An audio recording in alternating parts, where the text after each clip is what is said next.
साबिक सदर आसिफ अली जरदारी का कहना है कि इमरान खान ने मुल्क को दलदल में फंसा दिया है। पाकिस्तान पब्लिक लिमिटेड कंपनी नहीं, एक मुल्क है। वेहाड़ी में वर्कर्स कन्वेंशन से खिताब में आसिफ अली जरदारी ने कौम को यकीन दिलाया है कि मुश्किलात का सामना करने वाले पाकिस्तान के मसाइल का खात्मा तरजीही बुनियादों पर किया जाएगा। पार लगेंगे, इंशाल्लाह लगेंगे। ये नहीं है कि कोई ऐसा काम है जो पाकिस्तानी ना कर सके। पाकिस्तान कोई पब्लिक लिमिटेड कंपनी नहीं है, पाकिस्तान मुल्क है और मुल्कों में हुआ है।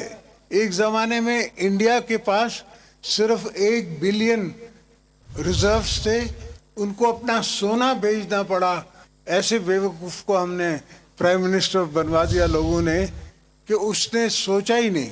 आज भी उसकी समझ ये है कि वो वनडे क्रिकेट खेल रहा है। किसी ना किसी तरीके से वो वापस उस जगह जाना चाहता है जहाँ से वो निकाला गया है। वफाकी हुकूमत के कर्जों ने सारे रिकॉर्ड तोड़ दिए। इत्तेहादी हुकूमत के पहले 10 माह कर्ज में 11,947 अरब रुपए का रिकॉर्ड इजाफा हो गया है। मजीद जानते हैं डॉन न्यूज़ के नुमाइंदे ताहिर शिरानी से। ताहिर, बताइएगा क्या आदाद शुमार सामने आ रहे हैं?